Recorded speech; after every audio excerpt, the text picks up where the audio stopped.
अल्हम्दुलिल्लाह नहमदुहु व नस्तईनुहु व नस्तगफिरुहु व नऊज़ु बिल्लाहि मिन शुरूरि अनफुसिना व मिन सय्यिआति अमालिना मन यहदिल्लाहु फला मुदिल्ल लहु व मन युद्लिलहु फला हादिय लहु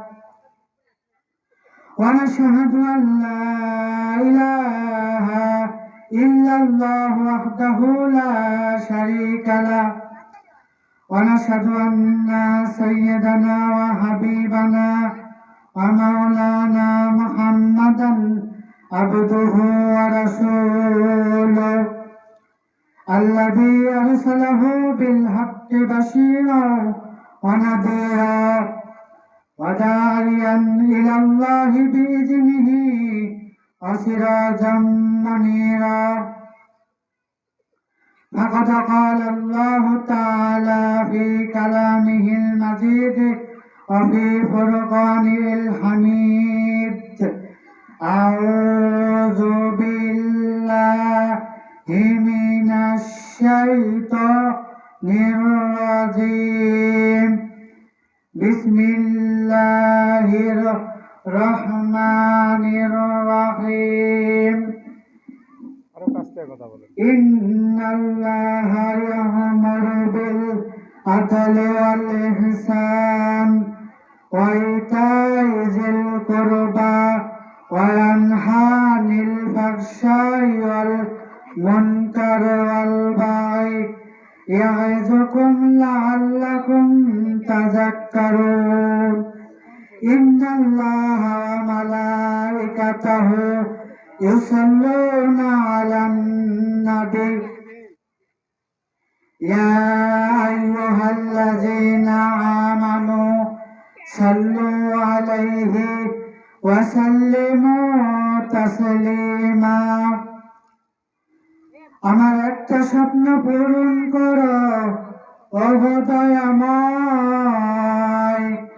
তোমার কথা বলতে গিয়ে না পাই যেন ভয়। আলহামদুলিল্লাহ, আল্লাহ সুবহানাহু ওয়া তাআলার দরবারে লক্ষ কোটি শুকরিয়া আদায় করছি যে আল্লাহ সুবহানাহু ওয়া তাআলা আজকের পবিত্র দিনে আজকের এই ইসলামী জালসা ও দোয়ার মাহফিলে এসে বসার এবং কথা বলার মতো সুযোগ করে দিলেন। সেই আল্লাহ সুবহানাহু ওয়া তাআলার দরবারে শুকরিয়া আদায় করছি, বলছি আলহামদুলিল্লাহ। দরুদ আর সালাম প্রেরিত হোক বিশ্ব নবী জনাবে মুহাম্মদ রাসূলুল্লাহ সাল্লাল্লাহু আলাইহি ওয়াসাল্লামের দরবারে। আমরা সকলে বলছি সাল্লাল্লাহু আলাইহি ওয়াসাল্লাম। আমি কোরআনুল কারীম থেকে সূরা আন-নাহলের 90 নম্বর আয়াত তিলাওয়াত করেছি। আল্লাহ সুবহানাহু ওয়া তাআলা যে আয়াতের ভিতরে বলেন, ইন্নাল্লাহা ইয়া'মুরু বিল আদলি ওয়াল ইহসান ওয়া ইতা'i যিল কুরবা ওয়া ইয়ানহা আনিল ফাহশাই ওয়াল মুনকার ওয়াল বাগি। তিনি অবশ্যই তোমাদেরকে ন্যায়পরায়ণতা, সদাচরণ ও আত্মীয় স্বজনদের সাথে ভালো ব্যবহার এবং দানের নির্দেশ দেন, এবং তিনি তোমাদেরকে অশ্লীলতা, অসৎ কাজ এবং সীমালঙ্ঘন করতে নিষেধ করেন। তিনি তোমাদেরকে উপদেশ দেন যাতে করে তোমরা শিক্ষা গ্রহণ করতে পারো। যারা ইহসান বা আদর করে আল্লাহ তাআলা তাদেরকে হেদায়েতের পথ দেখায় দেন। ইহসান বা আদর তিনটা জিনিসকে বলা হয়। একটা হচ্ছে আল্লাহর প্রতি আদর, 2 নম্বর হচ্ছে মানুষের প্রতি আদর বা ইহসান, 3 নম্বর হচ্ছে জীবের প্রতি আদর বা ইহসান। আল্লাহর প্রতি আদর কি? আল্লাহ সুবহানাহু ওয়া তাআলা রূহের জগতে আমাদেরকে ডাকতে বলেছিলেন, আলাস্তু বিরাব্বিকুম, আমি কি তোমাদের রব নই? আমি কি তোমাদের প্রভু নই? আমরা বলেছিলাম হয় না, ক্বালু বালা, অবশ্যই আপনি আমাদের রব, আপনি আমাদের মালিক। আমাদের কাজ হচ্ছে এই পৃথিবীতে এসে আল্লাহর এই জমিনে আল্লাহর সব হুকুমকে মেনে চলা, এটাই হচ্ছে আল্লাহর প্রতি আদর বা ইহসান। 2 নম্বরে হচ্ছে মানুষের প্রতি আদর বা ইহসান। মানুষের প্রতি আদর বা ইহসান হচ্ছে কোনো মানুষকে কষ্ট দেওয়া যাবে না, কোনো মানুষের রাস্তা আটকানো যাবে না, মসজিদ থেকে কারো জুতা নিজের মনে করে চুরি করে নিয়ে যাওয়া যাবে না। এটা হচ্ছে মানুষের প্রতি ইহসান বা আদর। 3 নম্বর হচ্ছে জীবের প্রতি আদর বা ইহসান। জীবের প্রতি আদর বা ইহসান হচ্ছে কোনো জীবকে, কোনো গাছের পাতা ছিঁড়া যাবে না অকারণে, কোনো জীবকে হত্যা করা যাবে না।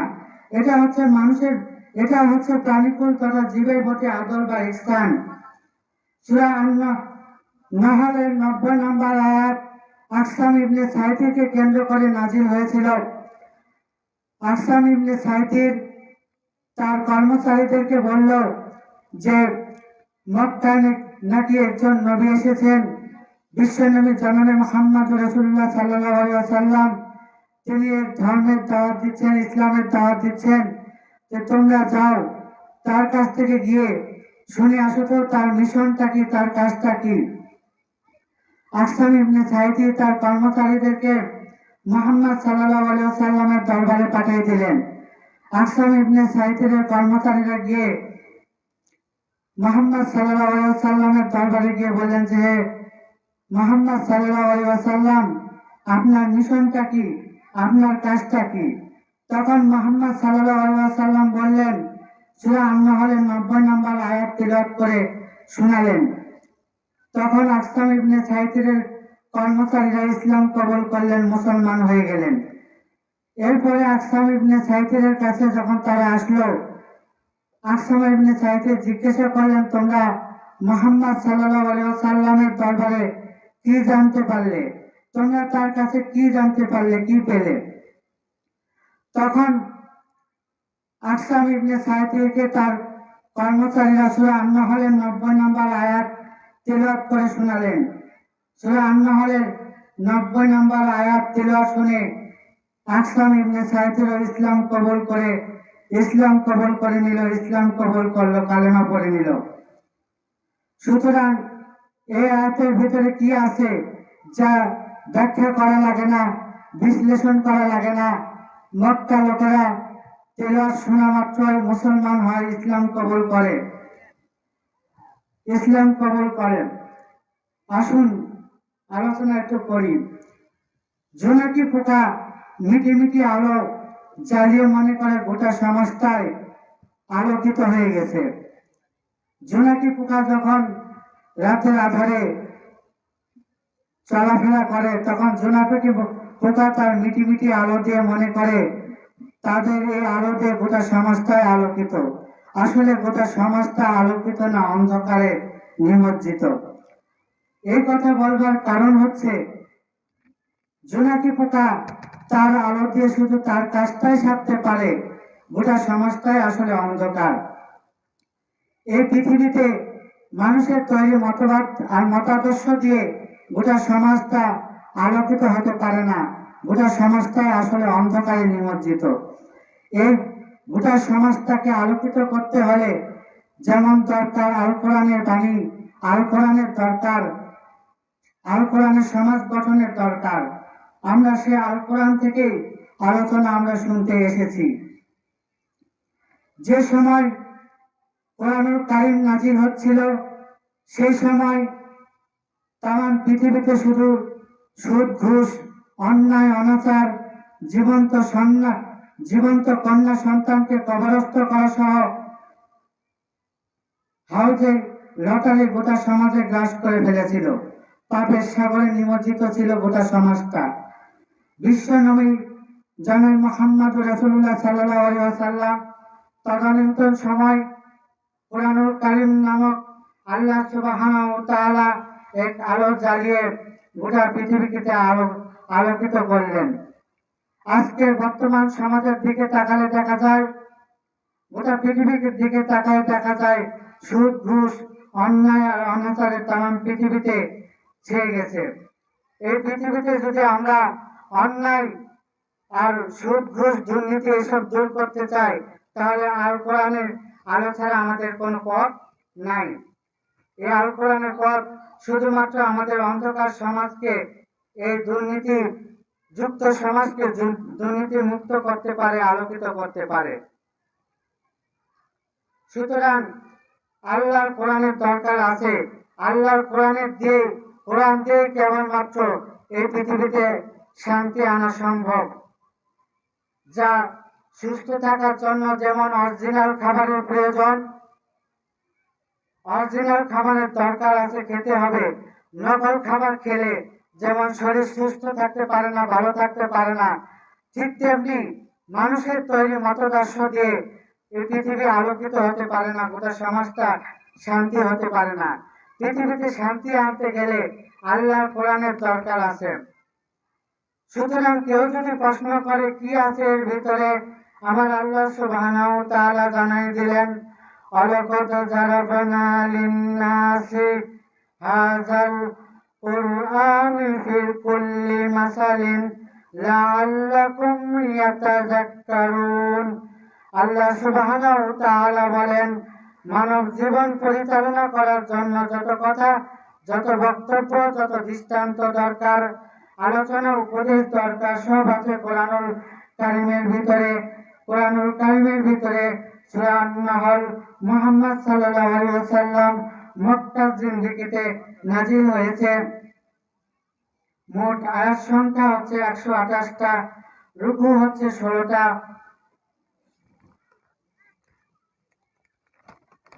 তিলাওয়াত করেছি 90 নম্বর আয়াত।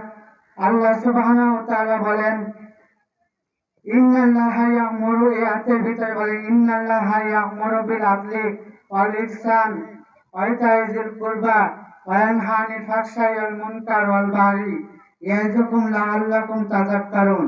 এই আয়াতটা আমরা প্রতি শুক্রবারে শুনে থাকি, আজকেও আমরা শুনেছি, কিন্তু দুর্ভাগ্য হলেও আমরা সত্য, এই আয়াতের আলোচনা আমরা করার সুযোগ ঠিক সেরকম হয় না। মক্কার যখন লেটেস্ট মডেলের একজন কাফের ছিল, সেই কাফের এই আয়াত তেলাওয়াত শুনে ইসলাম কবুল করেছে, মুসলমান হয়েছে। মক্কার একজন লিডার ছিল আকসাম ইবনে সাইতির, তিনি এই আয়াত তেলাওয়াত শুনে ইসলাম কবুল করেছেন, মুসলমান হয়েছেন। রাসূল সাল্লাল্লাহু আলাইহি ওয়াসাল্লাম বলেন যে আমার নামের আগে কোনো টাইটেল তোমরা দিবা না, কারণ তিনি উঁচু মানের একজন বিশ্বনবী, বিশ্ব নেতা ছিলেন। তিনি তার নামের আগে পরে কোনো টাইটেল দেওয়া পছন্দ করতেন না।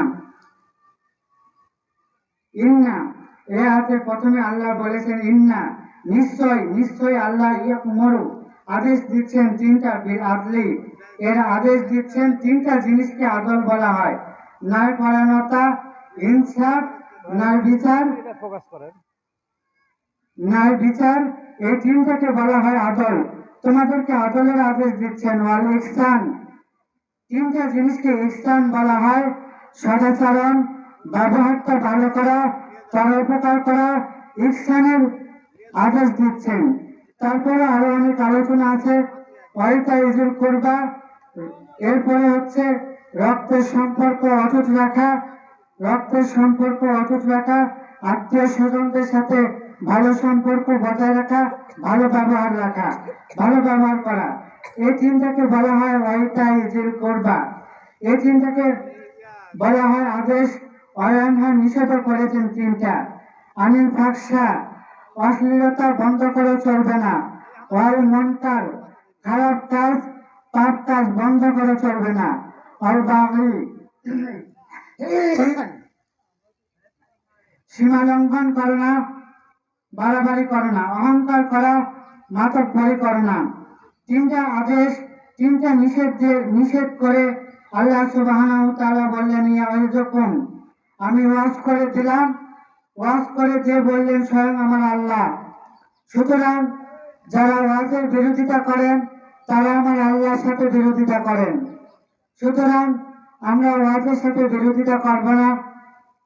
যেখানে আমরা সবসময় ওয়াজ মাহফিলের সাথে সাপোর্ট করবো ইনশাআল্লাহ, কারণ ওয়াজ করেন স্বয়ং আমার আল্লাহ।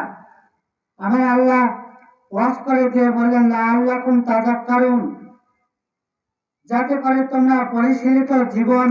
গঠন করতে পারো, তোমরা তোমাদের জীবনকে পরিচালিত করবে, চিন্তা করবে, তোমরা আত্মবলম্বী করবে, তোমরা তোমাদের জীবনকে পরিচালিত করবে, ঢেলে সাজাবে।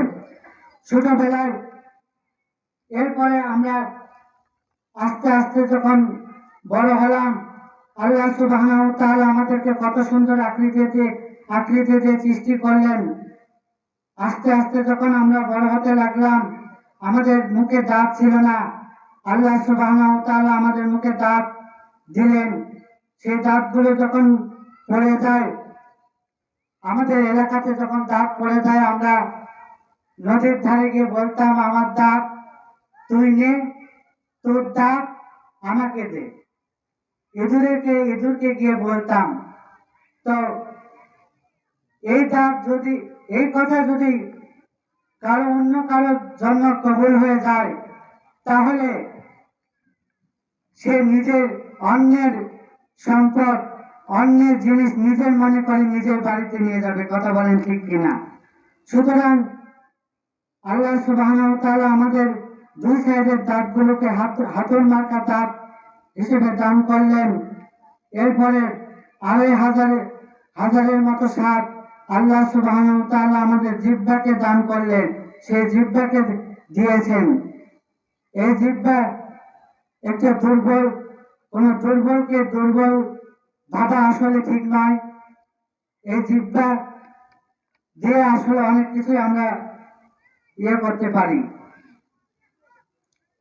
আমরা আল্লাহ সুবহানাহু ওয়া তাআলা আমাদের সকলকে জ্ঞান দান করুক। আমরা সকলকে কোরআনের জন্য আল্লাহ আমাদেরকে কবুল করুক।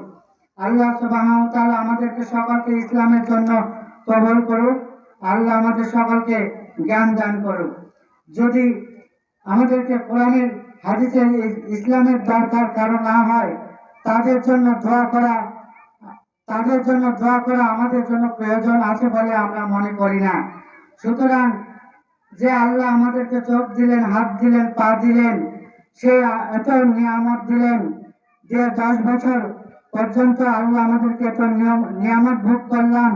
10 বছর বয়সে 2 জন ফেরেশতা আমাদের দুই কাঁধে আসলেন আমাদের আমলনামা নোট করার জন্য। আমলনামা নোট করা শুরু করে দিলেন। কিরামান কাতিবিন নামে 2 জন ফেরেশতা 10 বছর বয়সের সম্মানিত লেখক হয়ে হাজির হলেন, উপস্থিত হলেন আমাদের আমলনামা রেকর্ড করার জন্য, লিপিবদ্ধ করার জন্য।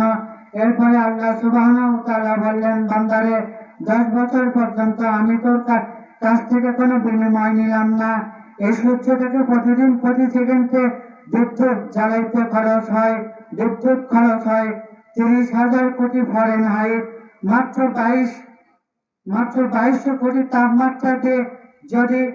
তাপমাত্রা দিয়ে যদি কোনো জায়গায় সন্নিবেশিত করা হয়, তাহলে এই লোহাটা গলে পানি হয়ে যাবে। 2200 না, 22,000 না, 22,000 কোটি না, সেই 22,000 কোটি ফরেনহাইট। 1 সেকেন্ড সূর্য জ্বালাইতে আমার আল্লাহর বিদ্যুৎ খরচ হয়। জিবরাইল আলাইহিস সালাতু ওয়াস সালাম কোনদিন কাগজ নিয়ে যদি আসতো যে এই 1 মাসের সূর্যের আলো বিল খরচ হয়েছে এত টাকা, জিন্সের প্যান্ট শুকানোর খরচ এত, জামা শুকানোর বিল খরচ হয়েছে এত, এই মাসের বিল খরচ হয়েছে মাত্র 30,000 টাকা, তাহলে আমাদের মানুষের যে মেজাজ, তাহলে আমাদের কিসের মেজাজ থাকতো? আল্লাহ আমাদেরকে এত নাজ নিয়ামত দিলেন, এত কিছু দিলেন, বিনামূল্যে সূর্যের আলো আমরা ভোগ করি দিনের বেলা। কোনো খরচ করা লাগে না, কোনো বিল দেওয়া লাগে না।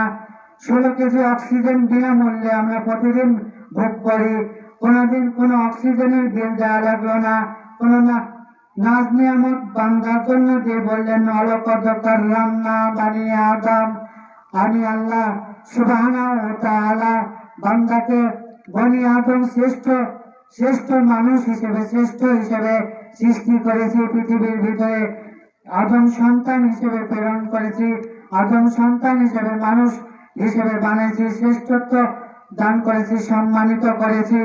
আল্লাহ আর আমরা বলতে পারি যে কেমন সম্মানিত করেছ, আল্লাহ তাও বলে দিলেন, কুনতুম খায়রু উম্মাতিন উখরিজাত লিন-নাস তা'মুরুনা বিল মা'রুফ ওয়া তানহাউনা আনিল মুনকার। বান্দা, আমি তোমাদেরকে সৃষ্টির শ্রেষ্ঠ হিসেবে, শ্রেষ্ঠ জাতি হিসেবে সৃষ্টি করেছি, পৃথিবীতে প্রেরণ করেছি। তোমরাই হচ্ছে পৃথিবীর ভিতরে সম্মানিত জাতি, সৃষ্টির শ্রেষ্ঠ জাতি। তোমরা পৃথিবীতে সৎ কাজের আদেশ করবে এবং অসৎ কাজের বাধা প্রদান করবে, এটাই তোমাদের কাজ। তোমাদেরকে এরপরে আল্লাহ সুবহানাহু ওয়া তাআলা বলেন, ইন্নী জাইলুল ফিল আরদি খলিফা, আমি তোমাদেরকে জমিনে খলিফা হিসেবে, প্রতিনিধি হিসেবে প্রেরণ করেছি। খলিফার পথে, প্রতিনিধির পথে এই পৃথিবীতে তোমাদেরকে আমি প্রেরণ করেছি। প্রতিনিধি কি? এর একটা উদাহরণ দিয়ে বলতে পারি যে কোনো এক দোকানে একজন কর্মচারী, একজন দোকানদার নিয়োগ দিয়েছে, যে বলছে যে তোমরা ভালো মতো কাজ করবা, তুমি ভালো মতো কাজ করবা। কাজ বুঝিয়ে দেওয়া হলো, তারপরে বলা হলো যে কোনো দুষ্টামি করবা না, ভালো মতো কাজ করবা। একদিন মালিক লক্ষ্য করলেন যে দোকানের কর্মচারী দোকান বাদ দিয়ে তাস খেলতেছে। তখন দোকানের মালিক জিজ্ঞাসা করলেন, তুমি তাস খেলতেছো কেন? তখন কর্মচারী বলল যে আমার ভুল হয়ে গেছে, আমাকে মাফ করে দেন, আমি আর জিন্দেগিতে তাস খেলবো না। কয়েকদিন পর মালিক আবার লক্ষ্য করলেন কর্মচারী তাস খেলতেছে, দোকান বন্ধ করে, তাও আবার টাকা দিয়ে। তখন মালিক বললেন, তোমাকে না নিষেধ করেছিলাম দুষ্টামি করবে না, তাস খেলবে না, তুমি তাস খেলতেছো কেন, দুষ্টামি করতেছো কেন? তখন কর্মচারী বলল, মালিক আমার ভুল হয়ে গেছে, আমাকে মাফ করে দেন, আমি আর জিন্দগিতে তাস খেলবো না, দুষ্টামি করবো না। তখন মালিক সেই কর্মচারীকে বাদ দিয়ে দিলেন, সে দোকান থেকে বিদায় করে দিলেন, নতুন আরেকজন কর্মচারী নিয়োগ দিলেন, দিয়ে বললেন তুমি ভালো মতো কাজ করবা। পাশের দোকানদার সেই কর্মচারীকে ডাক দিয়ে বললেন, তুমি কি এই দোকানের নতুন নিয়োগকৃত কর্মচারী? তখন তিনি বললেন, আমি নতুন, এই দোকানে নতুন এসেছে, নতুন নিয়োগকৃত কর্মচারী। তখন কর্মচারীকে জিজ্ঞাসা করলেন পাশের দোকানদার যে তোমার আগের কর্মচারী কি জন্য চাকরি চলে গেছে, তুমি কি সেটা জানো? তোমার আগের কর্মচারী তাস খেলতো, দুষ্টামি করতো, তুমি দুষ্টামি করবে না, তাস খেলবে না, তোমার মালিক খুব ভালো মানুষ। তখন সেই কর্মচারী যদি আবার দুষ্টামি করে, তাস খেলে, তাহলে সেই কর্মচারী যদি সেই দোকানে চাকরি করার ইচ্ছা থাকে, কাজ করার ইচ্ছা থাকে, তাহলে সেই কর্মচারী কি তাস খেলবে আর দুষ্টামি করবে? করবে না। ঠিক তেমনি ভাবে আল্লাহ সুবহানাহু ওয়া তাআলা আমাদেরকে এই পৃথিবীর জমিনে খলিফা হিসেবে, প্রতিনিধি হিসেবে প্রেরণ করেছেন। আমাদেরকে এই পৃথিবীতে খলিফা হিসেবে প্রতিনিধির দায়িত্ব দিয়ে পৃথিবীতে প্রেরণ করেছেন। আমাদের কাজ হচ্ছে মানুষদেরকে সৎ কাজের আদেশ করা এবং অসৎ কাজের নিষেধ করা। আমরা যদি ওই কর্মচারীর মতো দুষ্টামি করি, তাস খেলি, তাহলে পৃথিবীতে আল্লাহ সুবহানাহু ওয়া তাআলা আগে আবু জেহেলকে খলিফা পদ দিয়েছিলেন, আবু জেহেলকে দিয়েছিলেন, ফিরআউনকে দিয়েছিলেন, হামানকে দিয়েছিলেন, কারুনকে দিয়েছিলেন, সাদ্দাতকে দিয়েছিলেন। আল্লাহ নমরুদকে এই জমিন থেকে বিদায় করতে সময় লাগে নাই, ফিরআউনকে বিদায় করতে সময় লাগে নাই। ফিরআউন আল্লাহর সাথে গাদ্দারি করেছিল, ফিরআউনকে আল্লাহ জমিন থেকে বিদায় করে দিয়েছিলেন। নমরুদকে আল্লাহ এই জমিন থেকে বিদায় করে দিয়েছিলেন, হামানকে বিদায় করে দিয়েছিলেন, আবু জেহেলকে বিদায় করে দিয়েছিলেন। আমরাও যদি সেরকম আবু জেহেলের মতো আচরণ করি, তাহলে আল্লাহ সুবহানাহু ওয়া তাআলা আমাদেরকেও ওই আবু জেহেলের মতো এই জমিন থেকে বিদায় করে দিবেন। আমরা এই জমিনে এসেছি আল্লাহ আমাদেরকে এই পৃথিবীতে প্রেরণ করেছেন তার গোলামি করার জন্য, তারই দাসত্ব করার জন্য।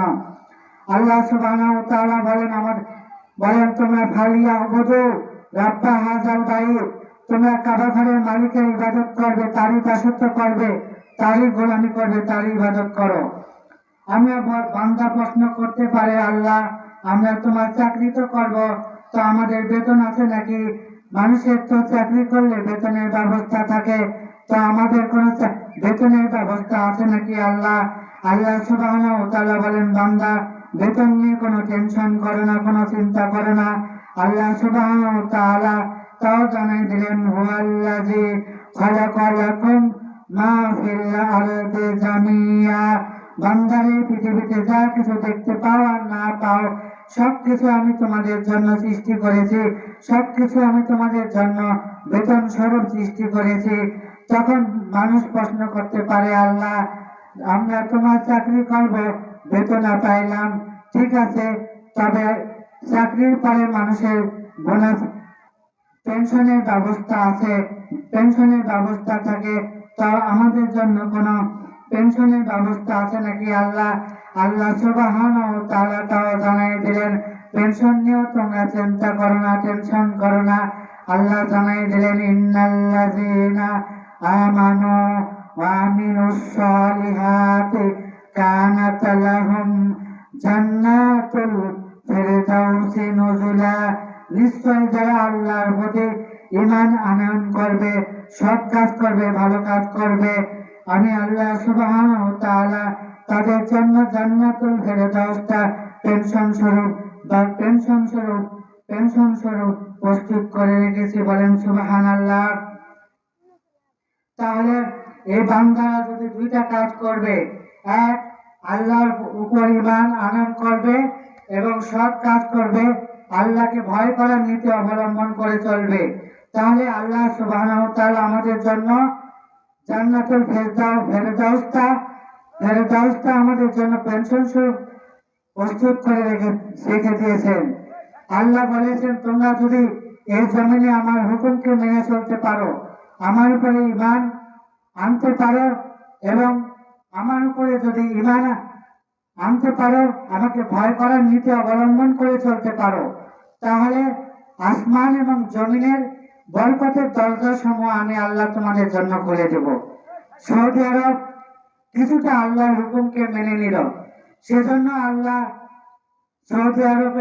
সৌদি আরবে কিছু নিয়ামত দান করেছেন। তারা সেখানে সেই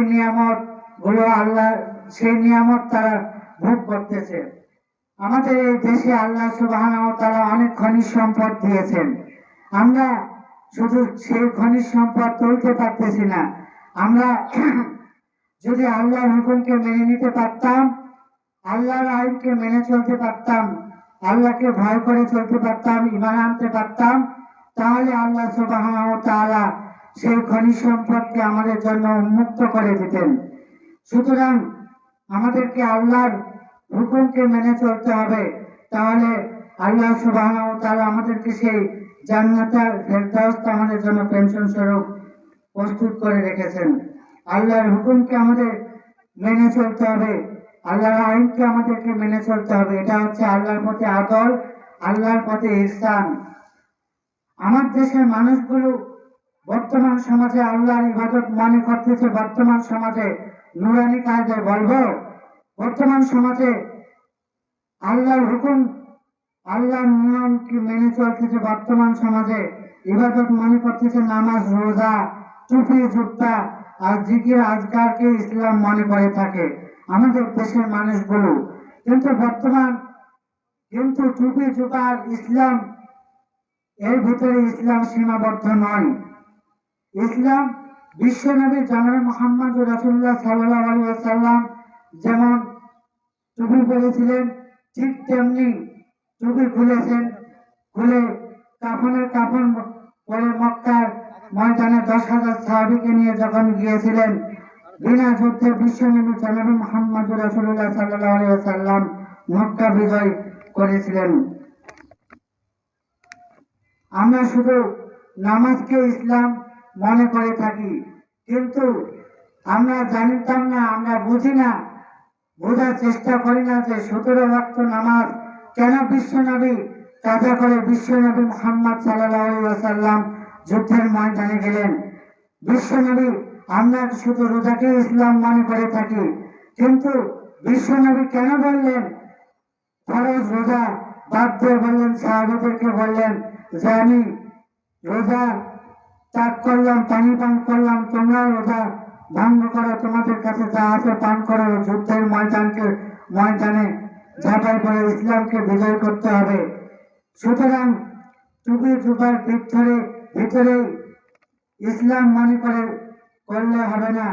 ইসলাম হচ্ছে আমাদের সার্বিক জীবন ব্যবস্থা।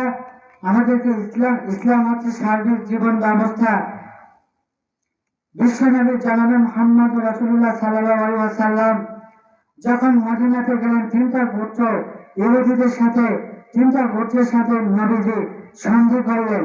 মদিনার সনদ খুলে দেখবেন, নবীজি কাবা ঘরের নামাজ আদায় করতেছেন, আল্লাহর নবী কাবা ঘরের দিকে সালাত আদায় করছেন। ইহুদিরা, আল্লাহ বলছেন যে ইহুদিরা আপনার কাবাকে কাবা মানে না, আপনার কেবলাকে তারা কেবলা মানে না। আপনি আপাতত ইহুদিদের কেবলার দিকে ঘুরে নামাজ আদায় করেন।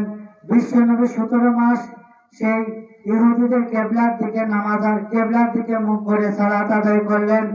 নবীজি জোহরের সময় সালাত আদায় করতেছেন, বারবার বিশ্বনবী আকাশের দিকে তাকাচ্ছেন। আল্লাহ বললেন যে নবী, আপনি বারবার আকাশের দিকে তাকাচ্ছেন, আমি বুঝতে পেরেছি।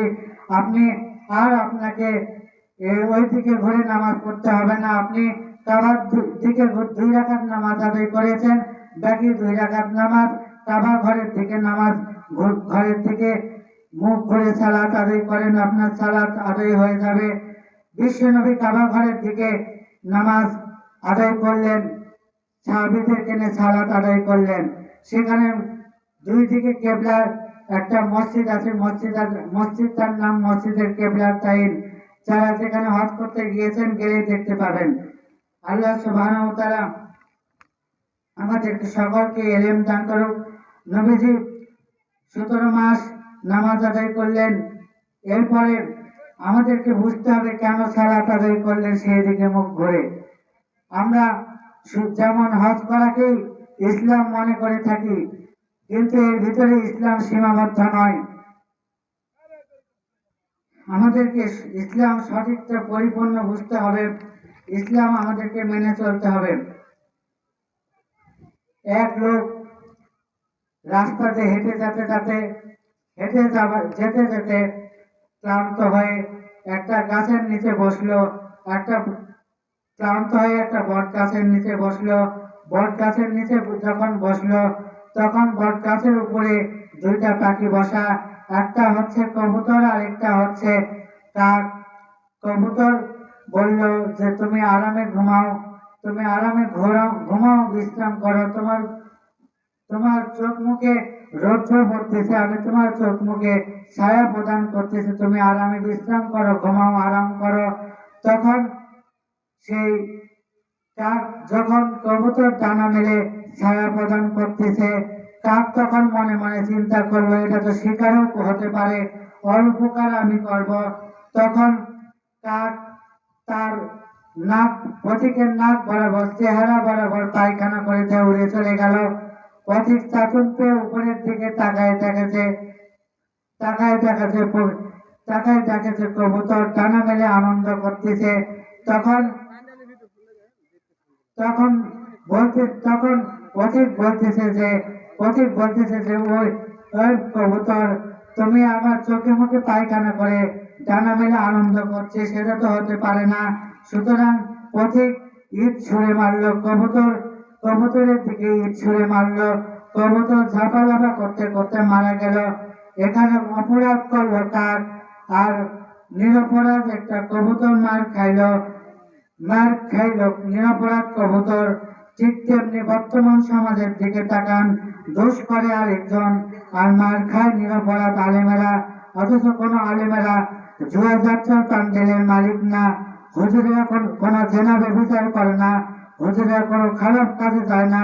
অথচ কোনো কিছু হুজুরদের দোষ দেওয়া হয়, কিন্তু হুজুরেরা এসব কাজ করে না। যখন আপনি বলবেন মসজিদের সাইডে সিনেমার পোস্টার কেন, মসজিদের সাইডে বট গাছে সিনেমার পোস্টার কেন, তখন আর আপনার ইমামতি থাকবে না। নবীজি বলেন কুল্লুকুম রাইন কুল্লুকুম মাসউলুন আন রাইন, তোমরা প্রত্যেকেই দায়িত্বশীল, প্রত্যেকে তোমরা রাখাল, কেউ তোমাদের ঘরের, কেউ এলাকার, কেউ বা ইউনিয়নের, কেউ বা সমাজের। তবে তোমরা প্রত্যেকেই দায়িত্বশীল। তোমাদের প্রত্যেকের দায়িত্ব সম্পর্কে আল্লাহর কাছে জবাবদিহি করতে হবে, হিসাব দিতে হবে। বাংলাদেশে আজ যদি আমরা আল্লাহর কাছে হিসাব দিতে হবে আমাদেরকে প্রত্যেকটা বিষয়ে। আজ বাংলাদেশে কেন এর আগে রানা প্লাজা ধসে পড়লো, কেন এত ভূমিকম্প, কেন বাংলাদেশে এত আযাব গজব অগ্নিকাণ্ড? এর মানে হলো বাংলাদেশে আলেমদের ইজ্জত সম্মান মর্যাদা বাংলাদেশে নেই। এজন্য আল্লাহ এত আযাব গজব আসতেছে। দয়া করে আপনারা কেউ আমার আলোচনাগুলোকে অন্যদিকে নেবেন না। আমি একজন ছাত্র মানুষ, আমি আপনাদের কাছে আরেকজন আলেমদের দোয়া নেওয়ার জন্য বসেছি। মানুষ শুধু আলেমদের কাছে দোয়া নেওয়ার জন্য বসে থাকে, কিন্তু যে কোনো কিছু হলেই শুধু আলেমদের দোষ দেওয়া হয়, কিন্তু আলেমরা কোনো কিছু করে না। মূলত আল্লাহর প্রতি আদর বা ইহসান আল্লাহর কাছে ওয়াদা করে এসেছি, যা পৃথিবীতে এসে আমরা মানব তা। আল্লাহর হুকুম মেনে চলবো আমরা জীবনের সকল জায়গাতে। আল্লাহর গোলামি করতে হবে, আল্লাহর প্রতি আদর করতে হবে। এতক্ষণ পর্যন্ত আমি আল্লাহর প্রতি আদরের কথা বললাম। ওয়াল ইহসান, এরপরে ইহসান করবো বাবা মার সাথে। বাবা মার সাথে ভালো ব্যবহার করতে হবে। বাবা মার সাথে দুর্ব্যবহার করা যাবে না, খারাপ ব্যবহার করা যাবে না। বাবা মার সাথে ভালো ব্যবহার করতে হবে। যদি আমরা আমাদের কিসমত খুলতে চাই, ভাগ্য খুলতে চাই, আল্লাহর হুকুমকে প্রথমে মেনে চলতে হবে, তারপরে বাবা মার খেদমত করতে হবে, বাবা মার সাথে ভালো ব্যবহার করতে হবে, বাবা মার দোয়া নিতে হবে, খারাপ ব্যবহার করা যাবে না। বাবা মার দোয়া নেন, কিসমত খুলে যাবে। যার মান বাবা বেঁচে নেই, কবরের পাশে গিয়ে বাবা মার জন্য দোয়া করবেন। কবরের পাশ দিয়ে যাওয়ার সময় দোয়া করবেন বাবা মার জন্য। ইহসান করতে হবে। এরপরে তার সাথে আল্লাহর নবী বলেন, মানলাম ইয়ারহাম কবিরানা ওয়ারহাম ইয়াগফির কবিরানা ফালাইসা মিন্না। আল্লাহর নবী বলেন, যে ব্যক্তি বড়দের সম্মান করে না, ছোটদের স্নেহ করে না, সে ব্যক্তি আমার উম্মতি না, আমার দলভুক্ত না। বড়দেরকে সম্মান করতে হবে, ছোটদেরকে স্নেহ করতে হবে। শুধুমাত্র বয়স বাড়লেই দাড়ি পাকলে বড় হবেন বিষয়টা এমন নয়। তাদেরকে তো আমরা সম্মান করবই, সম্মান করবই। কিন্তু আল্লাহ সুবহানাহু ওয়া তাআলা বলেন, ইন্না ইনদাল্লাহিল আত্তাকুম, তোমাদের ভিতরে ওই ব্যক্তি উত্তম যে ব্যক্তি সম্মানিত, যে ব্যক্তি ভয় করে আল্লাহকে। কাজে তার সাথে আমরা ভালো ব্যবহার করব। পাবলিক যদি প্রশ্ন করে আল্লাহকে কারা বেশি ভয় করে, আল্লাহ সুবহানাহু ওয়া তাআলা বলেন যে ইন্নামা ইয়াখশাল্লাহু মিন ইবাদিল উলামা, তোমাদের ভিতরে ওই ব্যক্তি আল্লাহর কাছে বেশি ভয় করে যারা নাকি আলেম ওলামা। আজকে সে আলেম ওলামাদের সাথে ভালো আচরণ নাই, খারাপ আচরণ। সুতরাং আলেম ওলামাদের সাথে ভালো ব্যবহার করতে হবে। আমার আল্লাহ প্রথমে হলুদ কার্ড দেখাবেন, এরপরে সংশোধন না হলে আল্লাহ সুবহানাহু ওয়া তাআলা নমরুদকে যেভাবে বিদায় করেছেন, ফিরআউনকে যেভাবে বিদায় করেছেন, কারুনকে যেভাবে বিদায় করেছেন, সাদ্দাতকে বিদায় করেছেন, আপনাকেও লাল কার্ড দেখায় বিদায় করতে বেশি সময় লাগবে না। আবু জেহেলকে বিদায় করেছেন, ঠিক তেমনি বিদায় করতে আপনাকেও সময় লাগবে না। সুতরাং তাই আসুন আমরা আলেমদেরকে সম্মান করি এবং আল্লাহর হুকুমকে আমরা, সকল হুকুমকে আমরা মেনে চলবো। আলেমদের সাথে আমরা ভালো ব্যবহার করব, ভালো আচরণ করব। সুতরাং আজ বর্তমান সমাজে আলেমদের কোনো সম্মান নাই, ইজ্জত নাই। আমরা আল্লাহর কাছে ওয়াদা করে এসেছি, যা আমরা পৃথিবীতে এসে মেনে চলবো তা। আমরা একজনকে তো সহ্য করতে পারি না, আমরা ওর সহযোগিতা করবো কেন? ওই অমুক দল করে, তমুক দল করে, অমুক করে, তমুক করে, আমরা একের জনকে সহ্য করতে পারি না। করুক না। বিশ্বনবী সাল্লাল্লাহু আলাইহি ওয়াসাল্লামের সামনে দিয়ে একজন ইহুদির লাশ যাচ্ছে, তখন নবীজি দাঁড়িয়ে সেই ইহুদির লাশ থেকে দাঁড়িয়ে গেলেন। সাহাবায়ে কেরাম বললেন যে ইহুদি লাশ থেকে দাঁড়ালেন, লাশটা তো ইহুদির। তখন নবীজি বললেন, হোক না ইহুদি, মানুষ তো, সুতরাং আমরা মানুষকে সম্মান করব, মানুষকে ইজ্জত করব।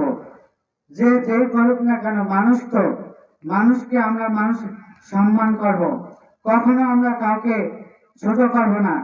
একজন মানুষ অ্যাক্সিডেন্ট করেছে, সে লোক যে কোনো দল হতে পারে, করুক না। বিপদে পড়েছে, আপনি তার বিপদে পাশে দাঁড়ান, তাকে দেখতে যান। এর নাম তো সহনশীলতা, এর নাম তো ইহসান, মানুষের প্রতি ইহসান। ইহসান। আমরা একের উপকার কোনোদিন সহ্যই করতে পারি না। উপকার করা তো দূরের কথা, কোনোদিন ভালো আমরা সহ্য করতে পারি না। একদিন লাইলাতুল কদরের রাত, লাইলাতুল কদরের রাতে একজন লোক শেষ রাতে আল্লাহর কাছে দোয়া করছে, রব্বুল আলামিন, সারা রাত ইবাদত করলাম, নামাজ পড়লাম, তোমার কাছে কিছু চাই না, শুধু তোমার কাছে দোয়া করি, তোমার কাছে যাই। আমার পাশের বাড়ির লোকটা, আমার পাশের বাড়ির লোকের ঘোড়াটা যেন পড়ে মারা যায়। তখন সেই লোকটার পাশে একজন লোক ছিল, যে লাইলাতুল কদরের রাত, বরকতময় রাত, এই বরকতময় রাতে আপনি ঘোড়া মারার দোয়া করতেছেন কেন?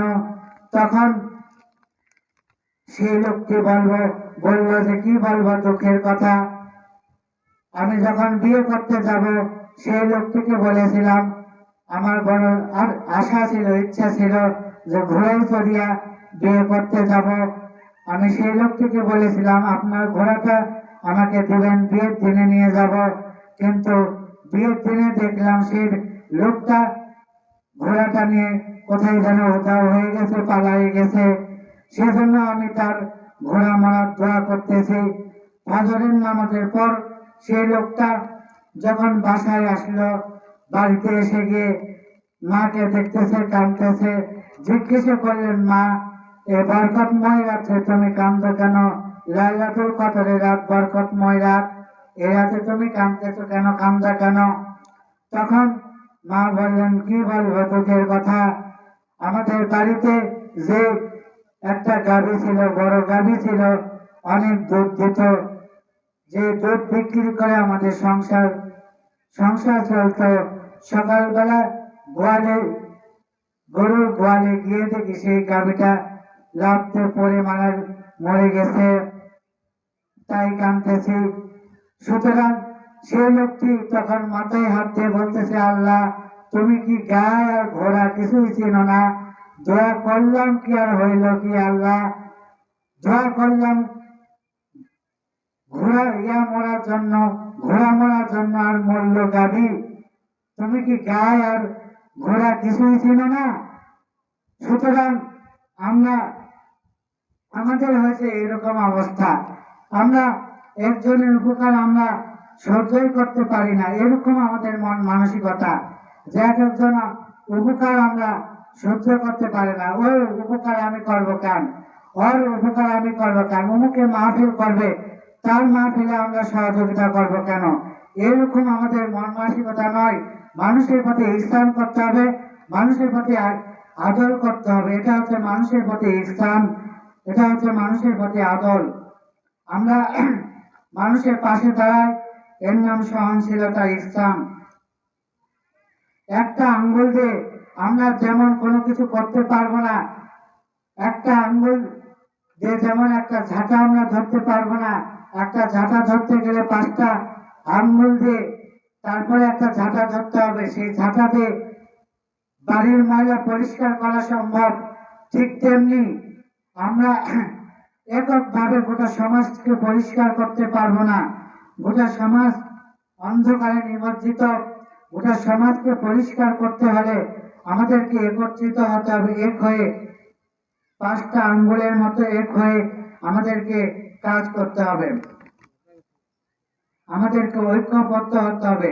তাহলে আমাদেরকে এই সমাজের ময়লাগুলো পরিষ্কার করা সম্ভব। আল্লাহ আমাদেরকে সঠিক জ্ঞান দান করুক। পিতা মাতার সাথে ইহসান করতে হবে, আল্লাহর সাথে ইহসান করতে হবে এবং সমাজের মানুষগুলোর সাথে ইহসান করতে হবে। পরস্পরের সাথে ইহসান করতে হবে। রাস্তাতে হাঁটতেছেন, আপনিও অকারণে গাছের পাতা ছিঁড়তে পারবেন না।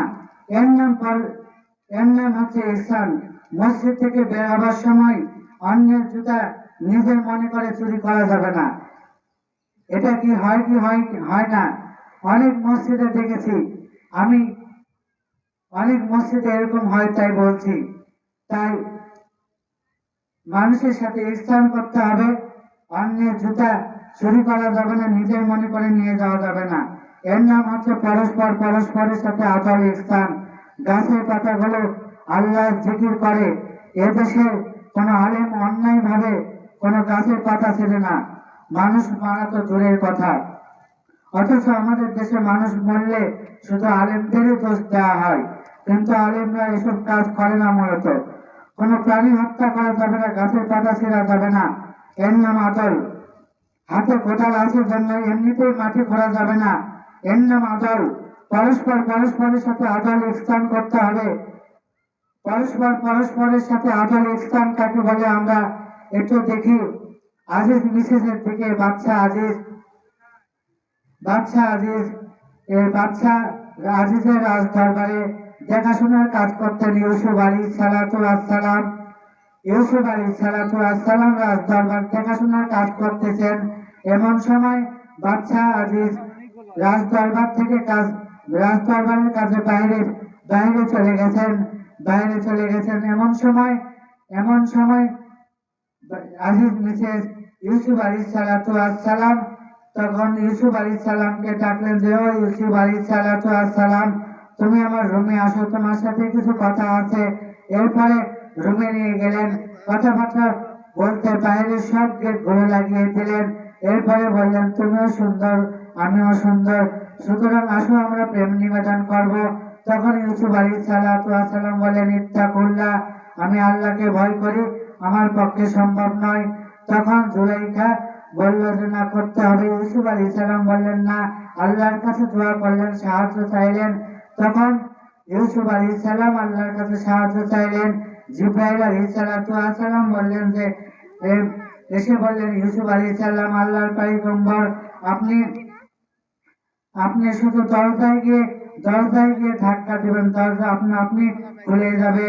তখন ইউসুফ আলাইহিসসালাম দরজায় গিয়ে ধাক্কা দেন, দরজা খুলে যায়। তখন জুলাইখা বলে যে, আমার শিকারী পালিয়ে যায়। ইউসুফ আলাইহিসসালাম বের হয়ে আসতে লাগলেন, পালিয়ে যেতে লাগলেন। তখন ইউসুফ আলাইহিসসালাম মেন গেটে, তখন বাদশা আজিজ, তখন জুলাইখা ইউসুফ আলাইহিসসালামের দিকে পিছনে জামা টেনে ধরলেন। ইউসুফ আলাইহিসসালামের পিছনের দিকে জামা ছিঁড়ে গেল। তখন বাদশা আজিজ বলল যে, বাদশা আজিজ এমন সময় মেন গেটে যখন হাজির হলো, তখন জিজ্ঞাসা করলেন, ও জুলাইখা, তোমার এই অবস্থা কেন? তখন বললেন জুলাইখা যে, তোমার বিশ্বস্ত কর্মচারী ইউসুফ আলাইহিসসালাম আমার সাথে, তোমার অনুপস্থিতি আমার সাথে খারাপ ব্যবহার করেছে। তখন ইউসুফ আলাইহিসসালাম বললেন, বাদশা আজিজ, আমি আপনার ইয়ার থেকে খারাপ নজরেও তাকাই নাই, কখনো খারাপ নজরেও তাকে নাই, ওইসব কাজ করি নাই। তখন বাদশা আজিজ চলে গেলেন শিশু বাচ্চার কাছে, বললেন, একজন মহিলা ধর্ষণের দাবিদার।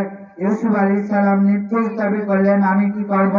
শিশু বাচ্চাটি বলল, যদি ইউসুফ আলাইহিসসালামের সামনের দিকে জামা ছেঁড়া থাকে তাহলে বুঝবেন ইউসুফ আলাইহিসসালাম অপরাধী। ইউসুফ আলাইহিসসালাম জুলাইখাকে ধর্ষণ করার চেষ্টা করেছে, মহিলা নিজেকে সেভ করার জন্য চেষ্টা করার জন্য ধস্তাধস্তি হয়েছে। সেজন্য ইউসুফ আলাইহিস সালাম অপরাধী। আর যদি ইউসুফ আলাইহিস সালাম পিছনের দিকে জামা ছেঁড়া থাকে তাহলে বুঝবেন টোটাল ঘটনায় মহিলার সাজানো নাটক। বাদশাহ আজিজ লক্ষ্য করলেন ইউসুফ আলাইহিস সালাম পিছনের দিকে জামা ছেঁড়া, তখন জামার অংশটুকু জুলাইখার হাতের মুঠের মধ্যে রয়ে গেছে।